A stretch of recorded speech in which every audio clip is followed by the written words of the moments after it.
Hello, ladies and gentlemen. Welcome back to another episode of Season 3 of the Rule 34 podcast. I'm Jack, joined by Dominic Castillo. Giovanni. Alright, so we are back today. Been quite some time. How have the two of you been?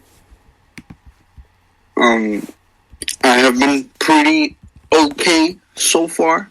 Nothing much has been going on as of lately.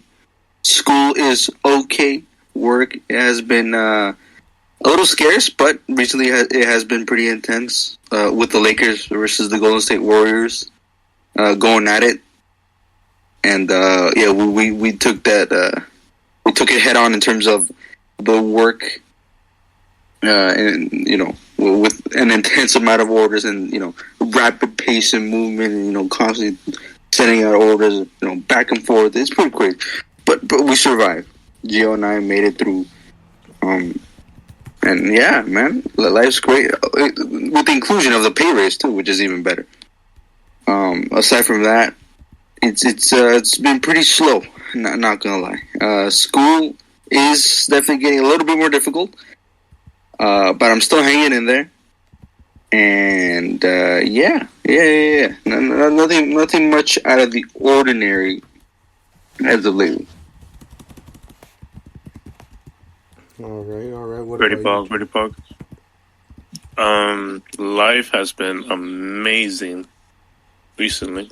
We're gonna touch on this in the next episode, but ever since we started doing the whole self-improvement thing, I don't know, life just has a different color to me, and I've been in a great mood for the last 5 days, even after suffering a lot at work. But I don't know. Life's cool, man. I was kind of forced into buying a new phone by Boost Mobile. Are we allowed to say bastards? Is that a curse word? I don't think it is. I wouldn't consider it one. Right, I see it more as an insult more than a curse word.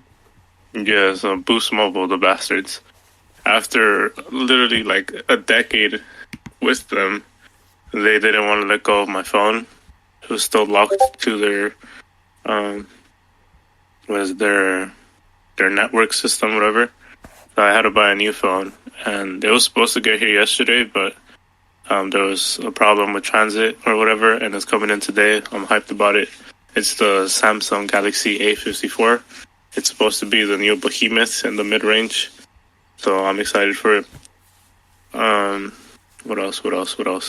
I've been reading a lot lately, which is sick. I've been reading Meditations by Marcus Aurelius, and I showed like snippets of it to Dominic, and it's mind-blowing stuff. Like how a dude that lived almost 2,000 years ago was able to see life that way, and it's like very similar to how we still see it today, and it's crazy, bro. It's Jack. At one point, I'm gonna send you some snippets of it just to get your opinions on what he says. But it's crazy stuff. What else? I think that's pretty much it. Life's been good. That's good to hear. As far as me, what have I been up to?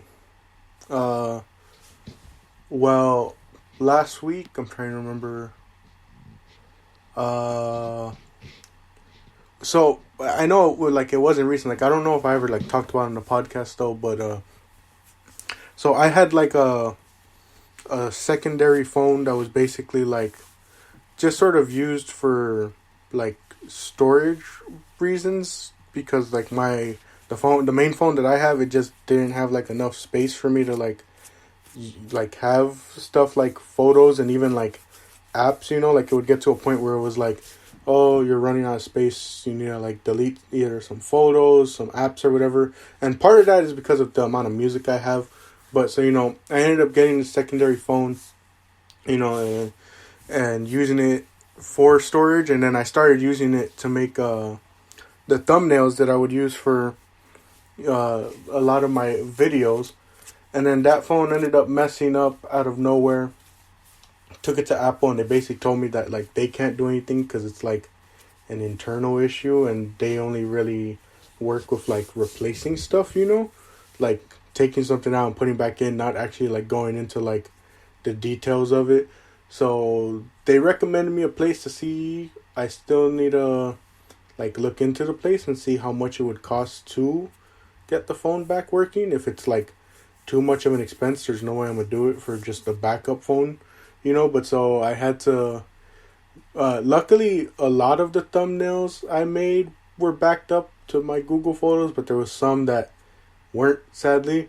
So I had to like go in and remake them, and it really threw me off for a bit because it made me like upset, because I was like, man, I had this video planned, it was gonna be real good, you know. And to some people they might hear like, oh, you know, it was just a thumbnail, but like, I don't know, to me it was like I put so much effort into it, almost felt like it was a part of the whole process, especially with everything, like with the writing, with the video itself. I was like, but I just did my best. That video is doing really well. And then other than that, on Saturday I went to go see the Guardians movie with my family. We enjoyed it. Sunday I went to go see it again with some friends, and that was fun as well, just being out with my friends and hanging out with them. And apart from that, I just need to get back to writing, because after the last video, I need to do one for the Phillies this week and the disastrous weekend they've had. But after that, I have like a couple scripts that are like each like either they've been started or like they're halfway done, but I have like nothing finished. So I need to get back really into writing, where I have like multiple scripts that I can just go from like one to the other based on whichever I feel like doing. But other than that, I've been doing real well. Like Gio said, in a future episode, we're going to talk about the sort of self-improvement we've been doing, but I've been real happy with what I've been doing. Been enjoying life. Been making healthier decisions day by day. And yeah, it's been good. But if there's nothing more to be said between the three of us, let's turn. Wait, I want to say one last thing. Last night I heard a funny thing about the Philly teams. It was like this older guy. He was talking to like I don't know, maybe like a dude that was in his 20s, like our age, and he's like, never root for a Philly team. And I thought that was funny. I would wholeheartedly agree with that, man. It's like my dad and I say, we love rooting for our Philly teams, but at the same time, he's been a fan longer than I have, obviously, he's older, but in my lifetime, even though I've seen, you know, the Phillies win a World Series, the Eagles win a Super Bowl, it's still very much pain, you know? Like, they're definitely, like, being a Philly fan, I know there's teams who have had it worse, you know, teams who, like, fans who haven't even ever seen their team win any sort of championship, whatever sport it is that they're rooting for. But, like, Philly is just such a tough one, because it's, like, it's such a roller coaster, because it's, like, one year they'll exceed expectations and go on a crazy run, and then the next year it's, like, this is the worst team in the league. How is this possible? Oh, man. But moving on to our main topic, we are back with a dual movie review. This was something that I believe it was last week that we watched them, I think.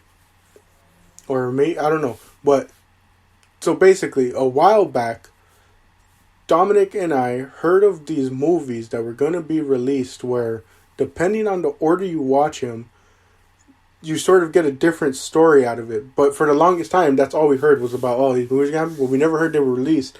Then next thing you know, I think I was on Instagram when I saw someone post that these movies were finally out on Crunchyroll. So I brought it up to Dom and Gio and said, hey, this was the two movies that we originally had heard of. Do you guys want to watch them and do a dual movie review on them? And Dom was a bit busy, so Gio and I went off on our own to watch the first movie. And so the two movies are, I know the first one, which is, the way they distinguish it is because of their posters. One has a blue poster, the other has a pink poster. So the first one that Gio and I watched was To Every You I've Loved Before, and the pink one is called To Me, the One Who Loved You. So Gio and I watched the blue movie first, and, you know, as we'll come to explain, just real quickly, we were very confused, and once we watched the second one, things made a lot more sense. And after we watched the first one, how confused we were, we saw a lot of people saying that it's recommended that you watch the pink one first and then the blue one. So, to sort of give a different sort of review style, we told Dominic to watch it in the reverse order that we did. So Dominic watched the pink one first and then the blue one, while Gio and I watched blue and then pink. But Gio, how about you kind of give a quick explanation of, if you want both movies, but you know, whichever one you feel comfortable explaining more. I'll do the first one, then we watched the blue one, I think, or was it the pink one? The blue one. The blue one. Okay, so the blue one, it starts off a bit confusing, as expected from a confusing movie overall. But if I remember it correctly, we're introduced to this little boy, and this little boy. First, yeah, you remember it starts off with the old man. You remember? Oh, right, the old man. So we see this old man in, like, obviously the future, because he has some technology. He has certain technology that's just not present at the moment, which I'm really happy that it's not, because F that. So you see this old man, he's getting into a crosswalk, and then he looks over into the crosswalk, and he sees, I guess, the ghost of a young girl. Yeah. He goes over to it, and then he engages in conversation. Obviously, if you're watching this movie first, you have no idea who that girl is, who the guy is especially. But then they talk about some stuff. I don't really remember the dialogue, but they said something. Do they talk about the promise? I don't really remember. No, so what happens is you start off with this old guy. He wakes up and he like checks like basically like his calendar, and it says like, oh, you have like a scheduled meeting at this like intersection at like 10 a.m. And he's like, I don't remember putting this. And his wife was like, well, don't you want to check it out just to see what it is? So he goes, and like Gio was saying, he sees this girl at this crosswalk. And like I like you said, I think he like says something to her. I don't know if it's like a long conversation, but like he talks to her, and then he like reaches out his hand to her, and then next thing you know, she's not there, and so he backs up, and then that transitions into like the main story. But like Gio was saying, don't know who this girl is. Mm-hmm. I really wish we did this episode right after we watched the movies, because it's like very foggy for me. Do you want me, to try?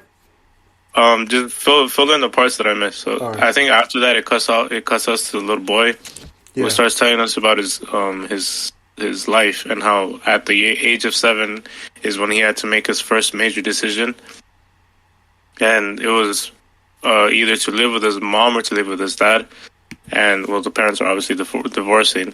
So depending on his decision, I don't know if I should say this right now, but depending on his decision, it decides what story we see, I think. Yeah. So if he lives with his dad, that's the pink movie, and if he lives with his mom, that's the blue movie. I know that's kind of vague, but that's literally the only way to summarize it without going into full detail. So the story that we see in the blue movie is him with his mother. He goes to live out with his mother, and the mother moves back into her parents' home, and we kind of see him. I guess I would say he's a bit lonely, because we don't really see him in other environments but that one. So then we're introduced to this dog, the grandfather's dog, and which is kind of like irrelevant, but also kind of relevant to defining what storyline we're in. So then I think it was like 8 years old, his father wants to do something nice for him, and he gives him a BB gun, a pistol. So then when he's shooting the BBs into the water. I was reading Discord. He's shooting the babies into the water. It's like, this is so much fun. But then he points it over to the dog, and then the grandfather sees this, and he's like, oh no. That's not good. So he walks over to the son. He's like, "Yo, what was his name? Uh, Kawasaki. That's not his name. Koyomi. Kuyomi. Yeah, Kuyomi." And he's like, "Kuyomi, what is that?" He's like, "Oh, it's the gift that my father gave me." And he's like, "Oh, on the packaging it says that you have to be at least 10 years old before you could play with something like this." So he confiscates the BB gun, and the kid's like, "Oh no, that's like the one thing I'm happy about."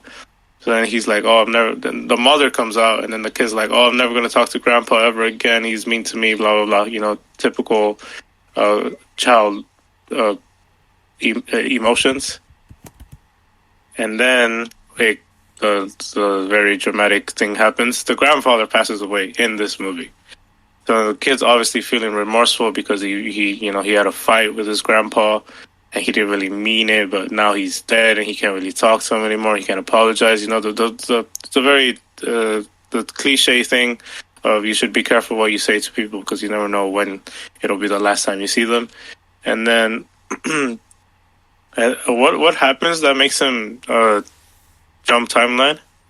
I think it was just like him like wanting to see his grandpa again. Like, I don't know, it was a weird thing where like he just falls asleep and you kind of come to learn how, like, I don't think it was his doing that caused him to jump timelines. Because remember, it's explained in the Pink movie how it happens, but so basically, like, he goes to sleep and the next thing you know, he wakes up in like this chamber and we see this girl and he's like, "Can you let me out?" And he gets let out and he's like trying to figure out who this girl is, but she just runs off. And he kind of like we don't see how he gets like out of wherever he is, but like he finds like a phone and calls his mom.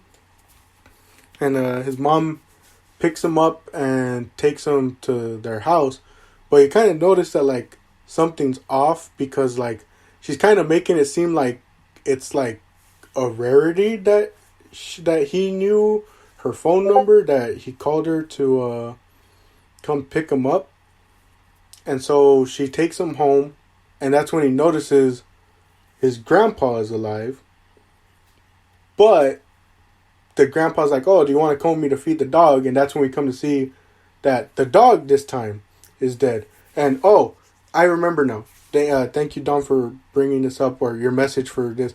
I remember now, Joe. He was in the middle of walking the dog. You remember? He went to walk the dog. Oh yeah, the he dog went to ran walk away. the dog. The dog ran away, and as he was like running after it, and he tripped. Next thing you know, he finds himself in that pod that I mentioned. But yeah, so flash forward to now, like I was saying, the grandpa's alive, but the dog's dead, and this is where like the kid comes to sort of learn that he's not in his reality, because in this reality, he sort of comes to learn he lives with his dad. His grandpa's alive in this one, but the dog is dead, and so he kind of talks to his grandpa and basically is like, you know, kind of gets the closure that he needed by like apologizing and telling his grandpa that he loved him. And as he falls asleep, he wakes back up in his normal timeline, and it's sort of like his first experience of realizing that, you know, there are like alternate realities in a way. Yeah, and then I think after that it's just like a sequence of him growing up, going through school, telling us how he never really had friends growing up because he was like amongst the top of the school in terms of academics. So because of that, it was very lonely. And then when he graduated middle school, going to high school, he makes a promise to himself saying that, okay, this year I'm going to try my hardest to make friends. But it turns out that the academy that he decided to go to is literally full of students like him. So the environment of the school is very academics only.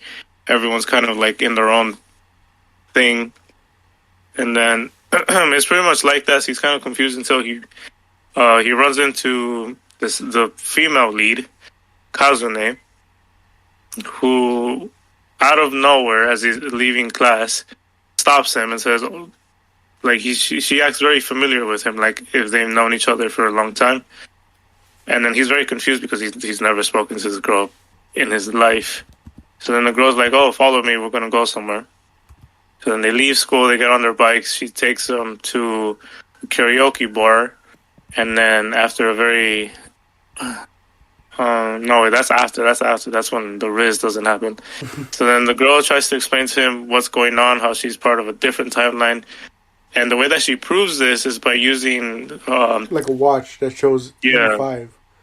And like an older version of the device that we first saw with the old man, like the beta version of it. And it's supposed to tell you what timeline you're currently in. And according to her thing, she is in the wrong one. And then she goes to explain how, I'm from, I think it was like timeline 1 or something like that. But currently she's like in 85 or 185 or something like that. She was like 85 away from her like universe or something like that. Yeah, so then the guy is very confused, and then the girl starts telling him a story that we believe to be true, because why wouldn't it be true, kind of thing. How both of them are lovers in a different timeline, and how the other version of Koyomi is very different and more reliable, more dependable. And this guy makes this like conversation makes the female, the male lead kind of reflect upon himself, and that's kind of that initiates the whole story between them. Yeah. So afterwards she like tells him, oh well, I'm gonna see if I can like get back to my timeline, kind of just ignore that all of this happened, but that doesn't stop him from like, again, it's kind of like a sequence, like as we saw him like going to school, like we just see him continue going through school, but like now he can't stop like noticing the girl, and like in his mind he just wants to wonder, is it still her, or is it now his universe's Kazune, Mm-hmm. And that's when the bad Riz happens, Gio. Oh yeah. So after, like, as Jack just said, after like a small sequence of him wondering if the original Kazune went to her, or if the correct Kazune is in the correct timeline, he kind of like builds up the courage and tells her, meet me at this at the same karaoke bar that we once were at, to kind of see if it's like, if his suspicions were correct, if the Kazune that he once met went back to her timeline. And at first we kind of think, oh yeah, the Kazune that we saw is no longer here, because based on what she said, the other Kazune is very, or what Koyomi said about Kazune, that she's very timid and quiet. And then we see her act that way. So like, oh yeah, this is definitely the everyone's back where they need to be. But after a very uncomfortable conversation between the two, it's kind of like awkward. Like he's trying to like ask her questions, but since she's acting like confused, she doesn't know what's going on. So then afterwards, she's like, "Oh, so yeah, you're not gonna believe this, blah blah blah."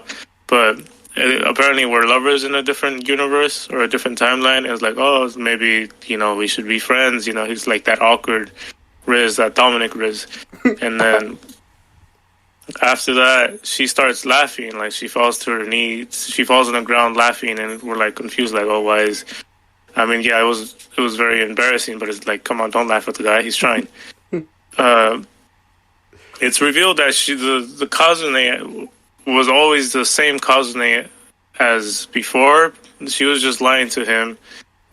I don't know why she was lying to him, to be honest. I forgot the reason, but she had a that it was because he didn't do the opening speech for the school. Oh, yeah, and then she was kind of hurt by it. She was like, oh, you're trying to prove that you're better than me or whatever. So, yeah, she reveals that they're like, she's always seen him as his rival because he's supposed to be the top student of the school, but he never really, like, he doesn't seem to try very hard for it. And that really pisses her off because she puts in the work, but she just can't beat him. Is that, the typical rivalry of one guy who's doing it effortlessly and the other one that's trying really hard. So then, because of that, she's like, oh, I'm going to mess with you now. And then it's revealed that she lied because she just put a sticker on the watch and then like blah, blah, blah. So then after that, they it was kind of like, okay, funny joke, haha. We're going to go back to normal. The next day, it doesn't happen. She comes out to him a lot more, and then we see the whole sequence of events of them getting closer together because of school. It's not because of friends, because of school. It's like, oh, how did you answer this question? Or do you know how to do this? Do you know how to do that? It's a strictly academic thing until everybody else in the classroom starts noticing how they're helping each other, and then they also want help, because why not? So then after a while, the whole classroom's atmosphere changes into a more friendly one, and everyone's trying to help each other out, trying to learn the material together, trying to get better, and then they eventually do become friends as they go to different places together, hang out, they ride their bikes together, typical high school stuff that they should be doing in the first place, but because of, what we saw, it just wasn't like that. And then they become really close to the point where they start, forcing Koyomi to confess his love for Kazune, because he develops feelings for her, but Kazune is... she's a bit like, how would you describe it? Because she keeps saying no to him, but it's not because she doesn't want to. It's because he's just waiting for the right moment. She's very patient, I guess. So then we just see a sequence of times where oh my god, sorry, my voice. We see a sequence of events of him asking her out, and she's saying no repeatedly until they eventually graduate from high school, going into college. They go to the same university, and after a bit of college, Kazune is the one that asked him out to finally, begin dating. And since Koyomi was waiting for this since day one, he's down bad. I'm just kidding. He accepts, and then they start dating, and then it just kind of shows like another whole sequence of them going through. Mentioned something that they were on and off a couple times, so it wasn't just straight through perfect life, if you want to say. So then they graduate university. They go on to work at the father's institution, which kind of deals with the whole research on the timelines and how to willingly. Well, yeah, but it's a rejection nonetheless. So basically, they work at the Father's Institution, which deals with the timelines and how to willingly switch between the two. It's all research, and then we see them work, and then it's just kind of it shows their life as a whole, going from boyfriend and girlfriend to eventually husband and wife to eventually mother and father, to eventually grandfather and grandmother. So then at when it starts getting interesting is when they're already at their older age, and that's when we start discovering. No, wait, I missed a very important part. Okay, so when they become father and mother, they have a girl named Roy or something like that. That was a boy.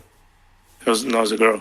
It was a girl? Oh, I didn't notice that. I think to me it was a girl, but it could be a boy. So they have a kid, and everything is fine. They go out one time to this event that's happening, and there's this crazy maniac with a knife going around stabbing people.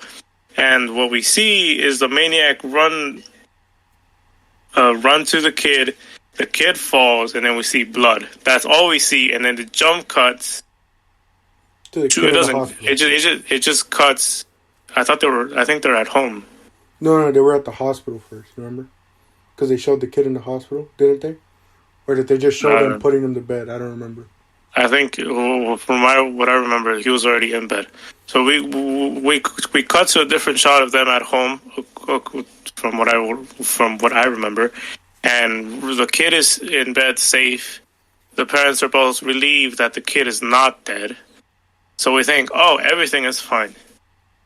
But then, I think a few days later, while at work, Koyoki finds out that there's been an unauthorized timeline jump, and the person who did it is his wife, Kazune. So then we're like, uh-oh, what's going on here?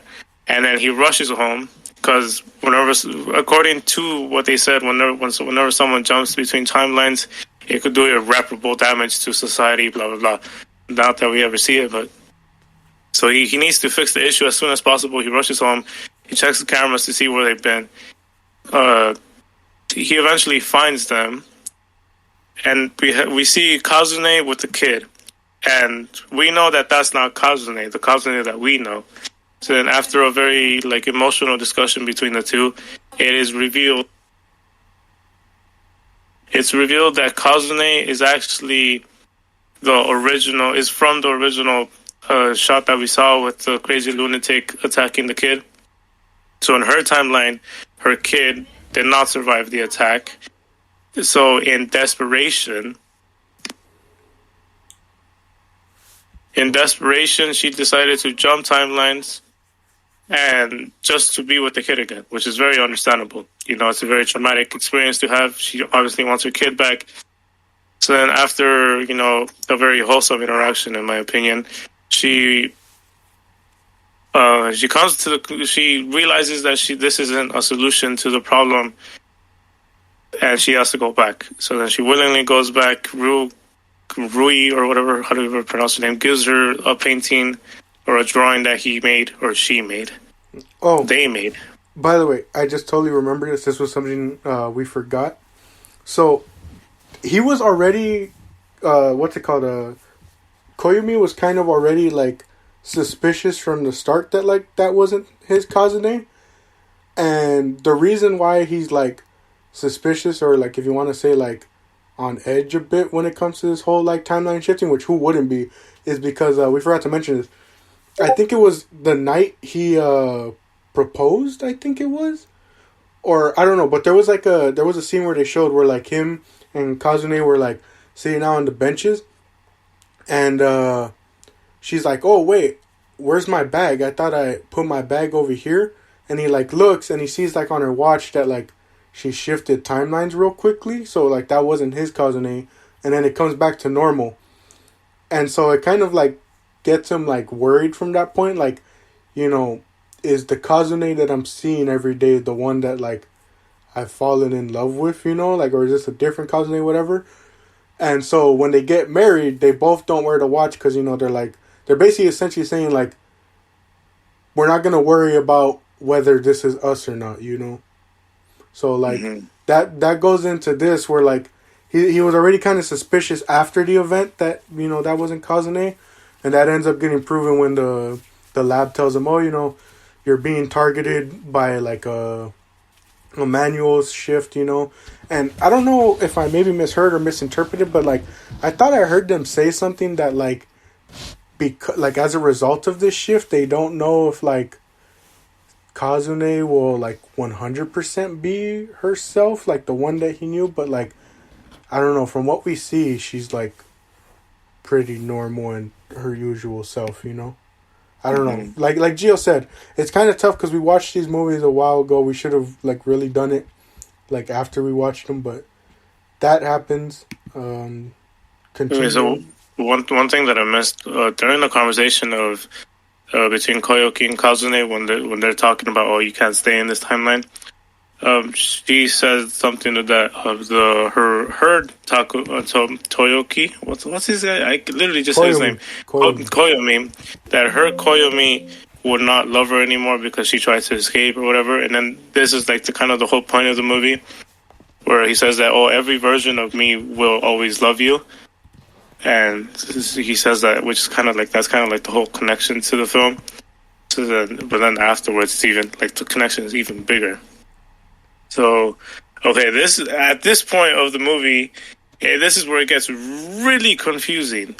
So it's I'm just gonna skip forward to when they're old. So they're old. Their kid is all grown up to the point where he has his own kid. They're grandparents now.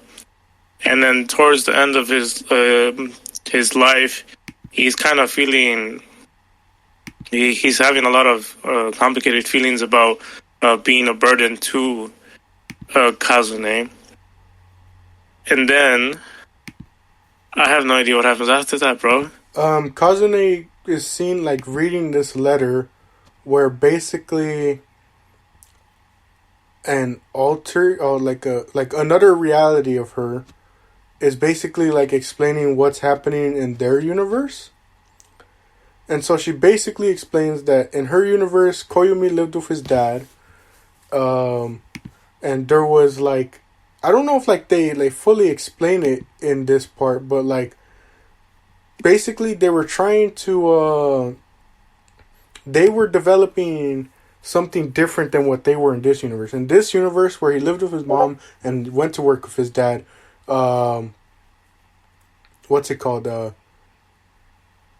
After he works with his dad, their whole focus is trying to perfect, reality shifting and all that. Where in this universe, they're more focused, or like the Koyomi in this universe is focused on trying to I forget what it's called, because they the thing about this movie is like they use a lot of like different terms, and so it's confusing. But basically, he's trying to like save this girl in this universe, is what we're told, and it's the girl that we saw at the beginning when he first shifted. You remember where I mentioned that he like wakes up in a pod after like his grandpa dies? He wakes up in that pod and goes to the reality, and we see a girl that opens the pod for him. That's the girl we see here, that this Koyomi is, I guess, like trying to save. And Kazune in this universe still sort of meets him, but she meets him after they both start working for his father. Like they went to the same high school and I think university, but they weren't like, they essentially weren't friends in this reality. And she's like in this reality, she's trying to get him to realize that what he's trying to do is crazy, but he still wants to go through with it. And so basically she sends she reality shifts to the Blue movie's timeline where he lives with his mom, and she writes this letter for that reality's Kazune to read. And that's when we learn that she's the one that inputs the entry in his calendar for him to go to that intersection to have a meeting. And then we see that they're also showing scenes of this other reality at the same time. So we see the things happen with that reality's Koyumi and all that. And then we flash back to where we started at the movie, where he goes to that crosswalk, but he sees nothing, and he's kind of like, what was I even doing here? Who was I supposed to meet? And then he starts like having like a medical problem or something like that. And he tries to get his medicine, and he drops it. And this girl comes and is like, oh, is this your medicine? And she helps him take it. And, he's like, oh, thank you for like your kindness and all that. What's your name? And she says, it's a prominent line in the second movie, but she says something like, my name isn't important or something like that. And they basically part ways, and he goes back to his wife, and he was like, oh, I didn't see anyone there, but I met this lady who helped me out, she was nice and all that. And you kind of get the gist that I don't know like what's the way to put it, but basically like the movie closes out, and it's sort of like it gets explained in the second movie why he has this thought. But basically, to close out the movie, it was like a real like beautiful line in my opinion, where hold on, let me see if I can like pull it up and quote it like word for word again. But he basically he has this real beautiful line to end the movie where he says, to every one of me who fell in love with someone else, like in all those other alternate realities, because you fell in love with someone other than Kazune, I am able to fall in love with Kazune in this reality. And then he the other beautiful part is that he says to the other person, to the other person that I loved in other realities, I hope you are just as happy as I am with whoever your lover is in those realities, And that closes off the first movie,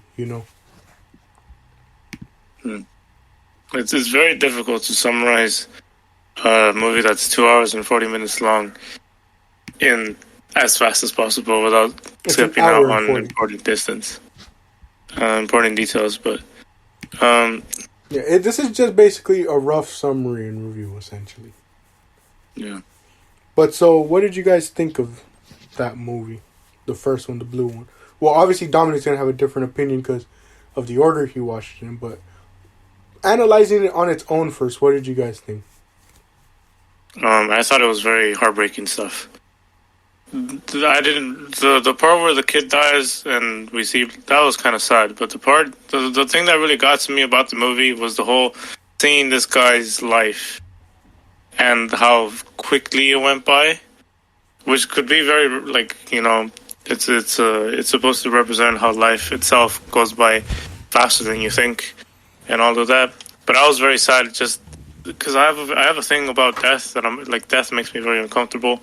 And just seeing his life slowly come to an end, that really got to me. And seeing how he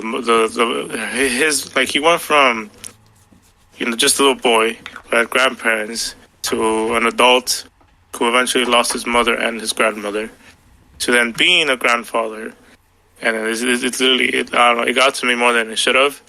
And then the whole towards the end when he's like in the hospital and he's like he knows that his time is almost up. But he can't, really, what's the word, like contemplate not being there with Kazune. That got to me a lot too. Because I stay up nights thinking about stuff like that. So just like that part of the movie really got to me. Everything else, like with the whole timeline skipping, to me it was just a massive headache. Because I couldn't keep up. Like I tried my hardest, but then they would use like so much terminology and like all this other stuff, confusing. And with the subtitles not being 100% accurate, with like grammatical mistakes, I was lost beyond belief. But the movie was still it was still a very good movie because it makes you think about a lot of things, and like there's a lot of aspects to think about, not just the whole. Oh, how would because it has okay, what would you do if this was a possibility? Would you try to jump timelines so that to try to prevent an event in your life from happening? But then it shows that if you prevent one, another thing occurs, which was the biggest example with his grandpa. In one universe his grandpa died, so he's like, oh, I want to go to another universe where I can see my grandpa. Mm-hmm. But then he goes and the dog is dead in that universe where his grandpa's alive, Yeah, there's the whole butterfly effect to everything. And it's like, oh, you might want to go see your grandma again, but then you never know, you might lose your brother or something like that. There's always the uncertainty of it all. And the whole, okay, what if I'm living a good life, but then another me is having the worst time of he's having a miserable life. And then I lose everything because he wanted a second chance. And then you're just like, okay, so well then, has that happened? Am I where I'm supposed to be? If this is true, it's a very you need to think about a lot of stuff in this movie. It's kind of like a reflection in a way on life and making sure that you're doing everything to the fullest. Yeah, yes, because you never really know.